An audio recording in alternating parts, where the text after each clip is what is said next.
This week on Under NDA. I like that we assume it's a dude. I'm definitely I feel like it's the energy. I want to meet the non-dude that's like 5:30. Like, oh man, you've been indoctrinated by the patriarch. Don't be believing that shit.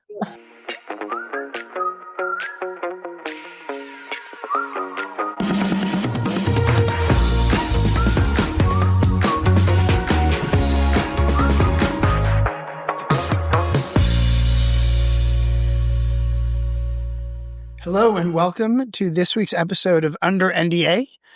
Today's theme is Control Issues Everywhere, Part 1. So this is part 1 of a two-part series. For today, we are joined by a dear friend of mine, the spicy, the wonderful, the spectacular Dana. Dana, do us a favor and introduce yourself before we get started. Hello. I'm excited to be on this show to spit some spicy secrets, or I don't know if they're secrets because I guess if you tell them out in the open, they ain't secrets. But I've been in tech for a hot minute, and I'm sure the AI will voice recognize me since I have such a unique dialect and vernacular way of speaking. So I'm excited about being unexposed. Oh, very well. Hopefully you'll promote this episode and that will help to unexpose you. Yeah, I will. Get forward. So, Dana, as we talked about, the format of the show is Mr. Woody, our story commentator. We'll kick off one of two stories this week. Woody, let's get going. Yeah, let's do it. Welcome, Dana. So our first story of the week is titled Consistently Unreasonable. And let's dive in. That's like the narrative of our lives. All right. So this story happened at a mid-sized SaaS company in the middle of a leadership shakeup. A new manager joined the team. Actually, hold on. I think just sidebar. Yeah. How many of us have lived through leadership shakeups? As we know, I'm in marketing, and that is usually the number one thing that we say was our greatest accomplishment every quarter is we did a reorg. So many. Well, I have worked at FANG companies and prolific startups, and they both like to change shit. I mean, I don't know. Like, I was at a particular startup that I think shook stuff up every 6 months, where you were just like, I don't know, we're doing another reorg, bringing in new people. So I think we've all been there, and I don't know. It doesn't feel like that shit stopping to me. I'm like, what? Changing stuff, but I find like it's to keep this tension going. There have been many places I've been where it's like, okay, doing a shakeup because like we're bringing a new person and they're going to save all of our problems. They're going to solve everything. And then 3 months later, it's like, we need to shake it up because that person didn't shake it up enough. It's not changing fast enough. Yes. All right. So in the middle of a leadership shakeup, a new manager joined the team and within just a few weeks dropped a little surprise on everyone. A weekly team check-in. Seems kind of reasonable. It seems no, I do that. No. Weekly team check-in. But at 5:30 in the morning every week. And was their team global, local? No, local team. No, not a global team. Just 5:30 a.m. So that's just being a horrible person. Okay. All right. Yeah, okay. No urgent deadlines. Again, no global team. Just vibes, apparently. Is this a real story? This is a real... Somebody was like sitting in California going, oh, you know what? A good time for stand-ups at 5:30 because I've been watching David Goggins and doing a fucking 10-mile run. You know what? Silicon Valley, I swear to God, they need to all put their phones down. But please go on. This is a absolutely true story. All of our stories are true. None of them are made up. This sounds like an asshole. Verified. Please go on. Because, I mean, my 2 cents is like, hell no. Fucking 5:30. It gets better. Hold on. It gets better. Oh, great. Mandatory attendance. Cameras on. Which is like, I don't know. At 5:30. Yeah, 5:30. Bright and early. Someone finally asked, why are we doing this so early? And the manager's response was, and I quote, "It sets the tone for high performance." That is this got to be a new manager that's an idiot. Or someone. No, that's a lot of that's a good way to not make friends as a new manager. Just come and do something real stupid on your first week. So either they have a huge ego or they don't know what the fuck they're doing, is my 2 cents.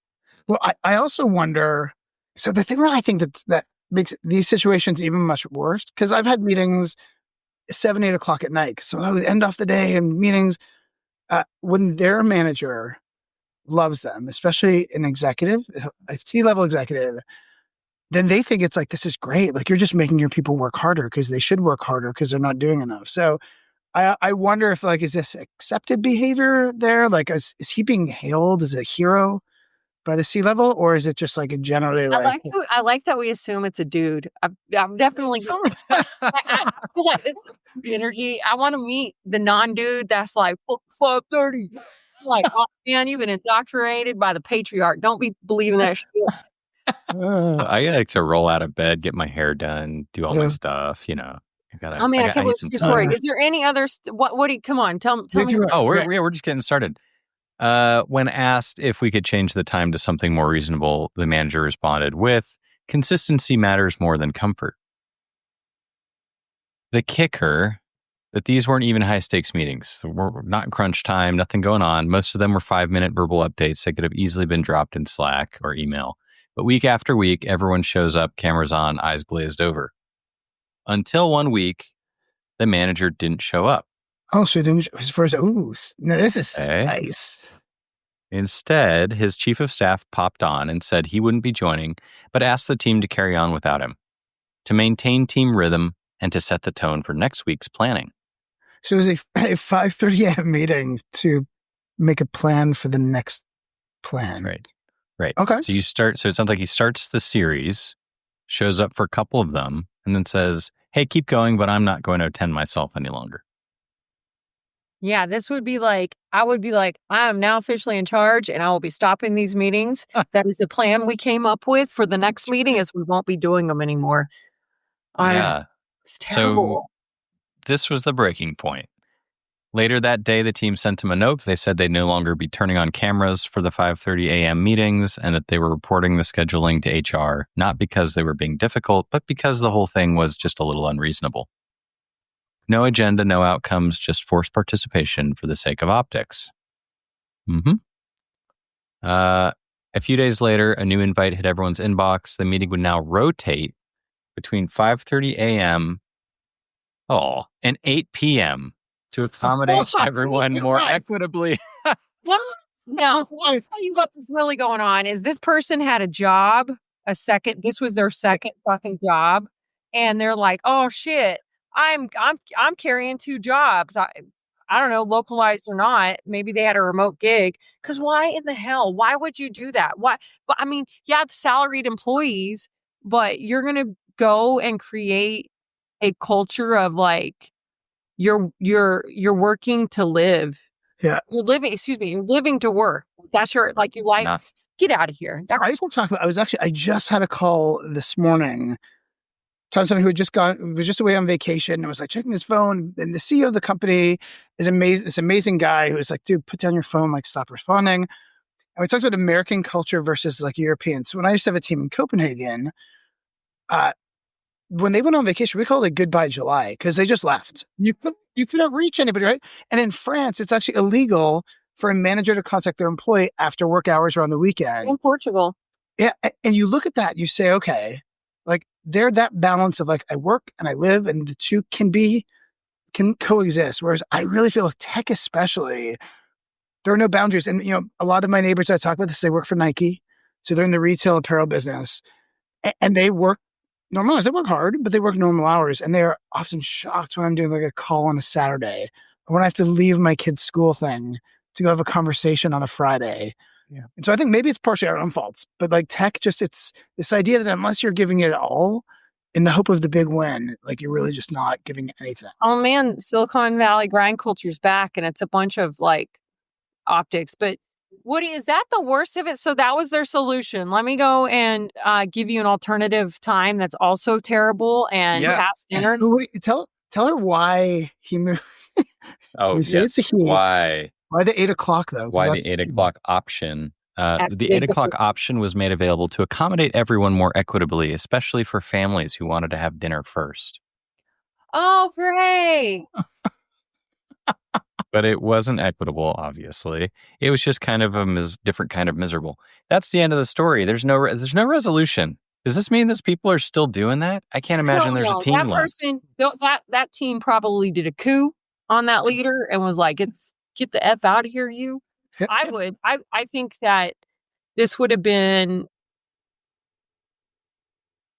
man, I don't know, like stuff is reverting, okay, in the sense, like, as technology moves forward, like these amazing advancements I've never seen before, but the culture on how to advance the advancements feels almost like we're going back to the bro culture of freaking, I don't know, 2010s of like grind, grind, grind, die, die, die. I don't care about you. Let's just get it out. And like that works to a degree. Like, don't get me wrong. I've seen some amazing stuff. You know, everybody thinks they're Steve Jobs and Woz in the garage these days, and we're going to benefit from it. But the fact of the matter is I think that the next generation still want to have a life. Maybe some of the old timers that live through the grind culture see the value in it. But I feel like you still have to attract wonderful, talented humans that do unique things to your team. And doing unreasonable shit just for the optics of being a part of the Silicon Valley like cool crew, it's like, get out of here, man. I was talking to an AI startup founder, and I was like, hey, like, I'm curious, like, tell me about your team. Like, tell me how y'all work. And they're like, well, we have 6 people and we work 24/7. And me sitting here talking to you is a break right now. And as soon as I'm done talking to you, I'm going to be back at work. And I was like, wow, to be 23 years old again and not have a fucking life. Yeah. And I was like, you're going to be like Obama next year and have gray hair, kid. And you're going to wonder what you did. And I think that there's a cash grab right now that's got everybody excited, but I don't know. I'm too cynical, guys. I would be like, no way am I doing any of those meetings, especially with no agenda or value and like unreasonable times, especially for a localized team. Like, how do you know when I eat dinner? So one thing before we wrap up this story, one of the challenges, again, I go back to the comment of if your boss, if this person works for the CEO and the CEO is like, yeah, this guy's working people hard.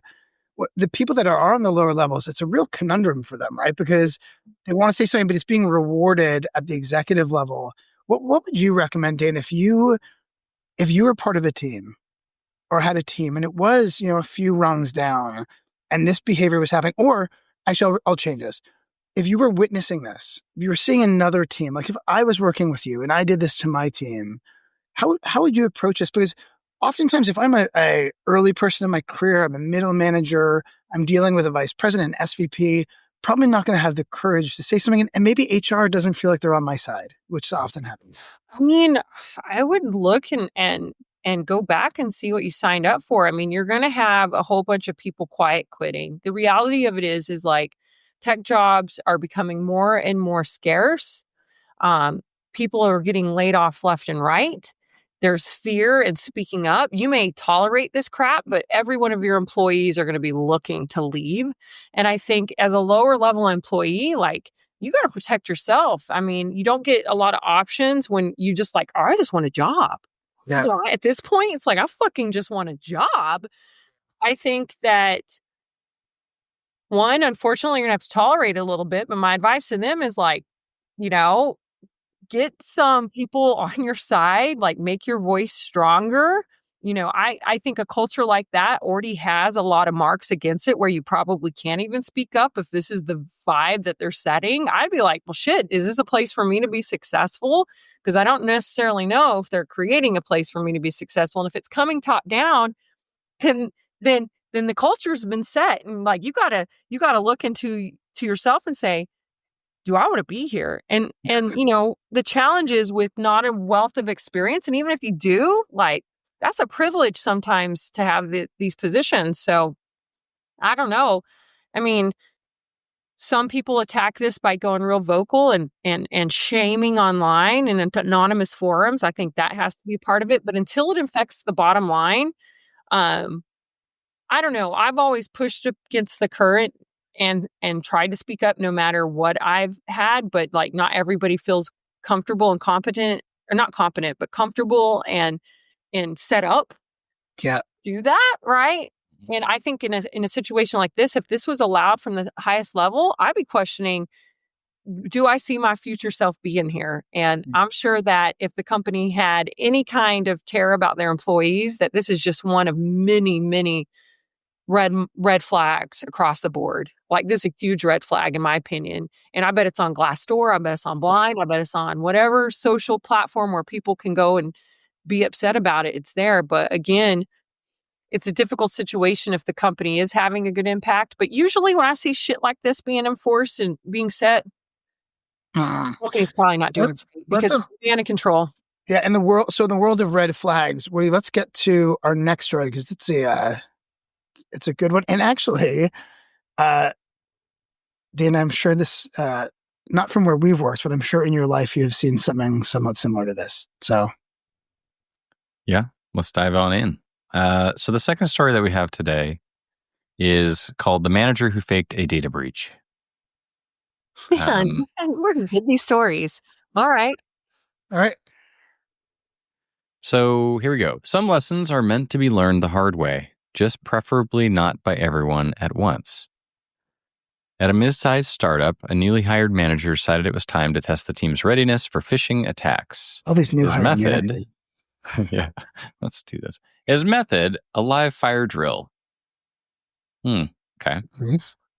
Without telling HR or leadership, he crafted a fake phishing email designed to look like it came directly from the CEO. It urged employees to urgently update their payroll information through a secure link and threw in a $100 reward for the first 10 who clicked. That's red flags. Just like, I'm going to give you money to go update your profile. Has anyone ever offered you a financial incentive to go update some company information? Absolutely not. Well, yes and no. I've had some where you've gotten incentive to fill in a survey about like, yeah, like survey stuff, but payroll, that's like, you already have the reward, the incentive. It's called getting paid. Yes, that's right.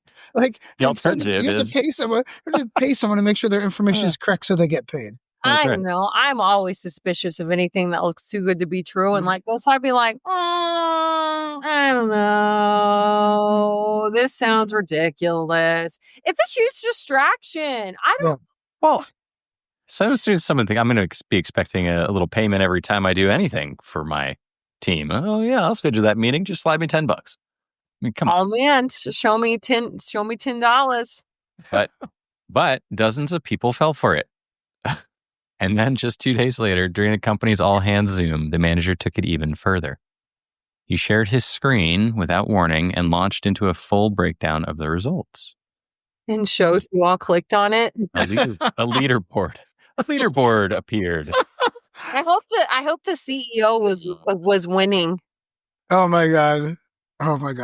Okay, so so leaderboard comes up. What was that? What was in the leaderboard? It showed employee names, departments, and exact timestamps of who clicked the link and how fast.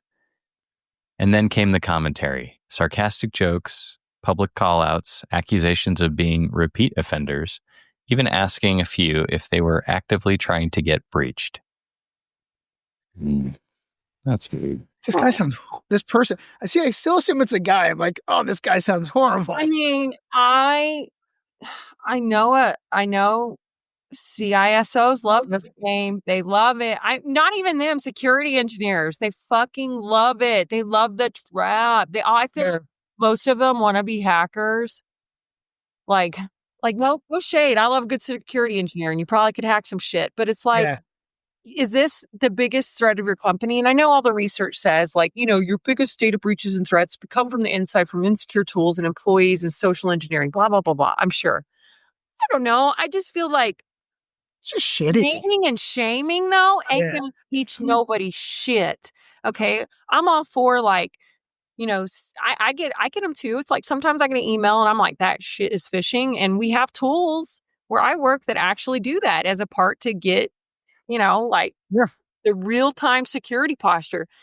But naming and shaming, red flag, man. Like people should be able to make mistakes. Just this morning, okay, I had one of my lovely peers accidentally commit to code a personal access token, okay? Like, that's a big fucking no-no. Okay, you don't want that. Like, if somebody got your personal access token and you were an employee, you can go open some shit up.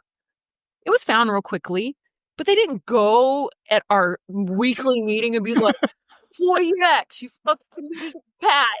Because, like, that's embarrassing. It is. Like, when you take your shit, like, and mistakes happen. Humans are fallible. You know what they did? They handled it right. They went and they said, yo, there's a policy. Like, we found it, but you got to rotate. And, like, hey, heads up, Dana. Like, maybe we need to do some training. But, like, the sit and the mockery, that's some old school tech. Like, I have lived in environments where that's just the culture and it's all yucks. It's like all fun and games until you realize you're really ostracizing people.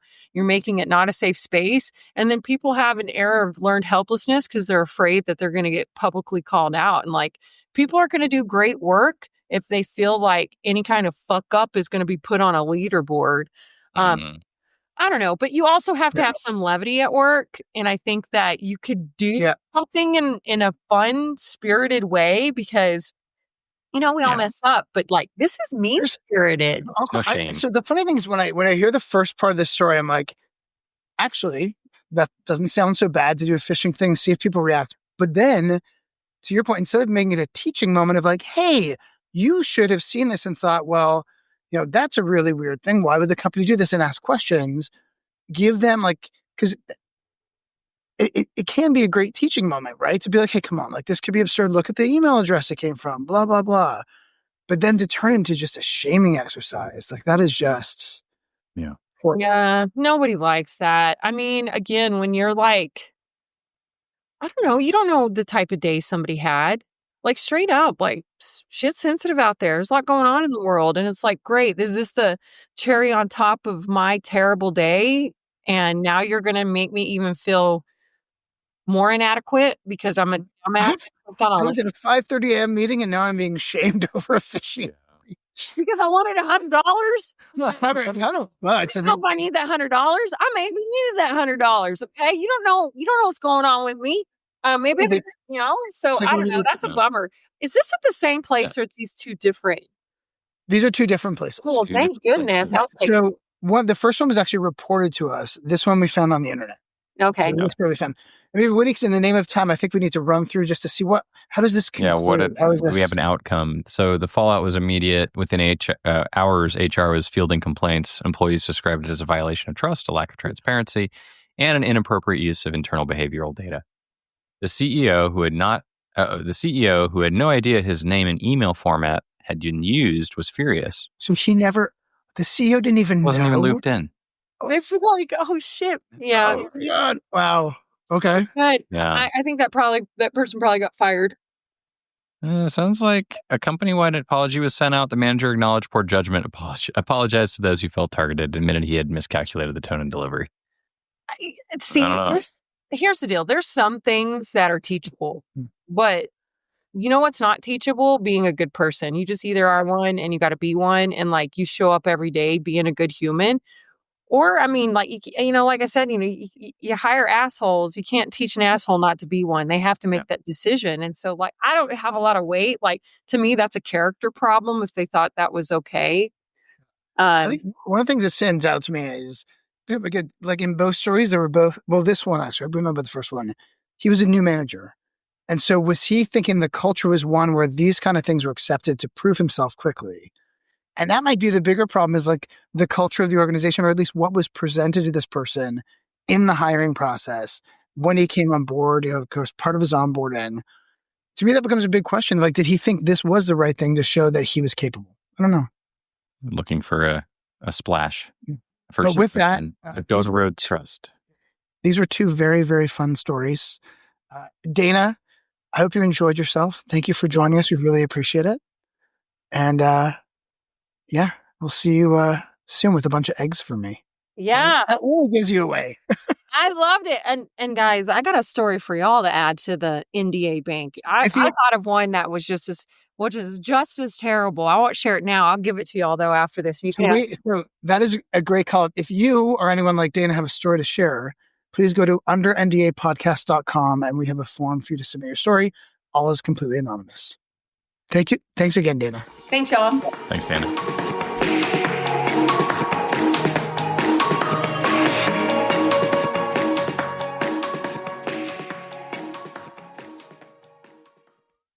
Hey, thanks for joining us. Tune in weekly on YouTube, Spotify, or wherever you like to find your podcasts. If you have a story you'd like to share or you'd like to join us on the show as a guest, visit underndapodcast.com and drop us a line. We look forward to seeing you next time. Take care. Free audio post-production by alphonic.com.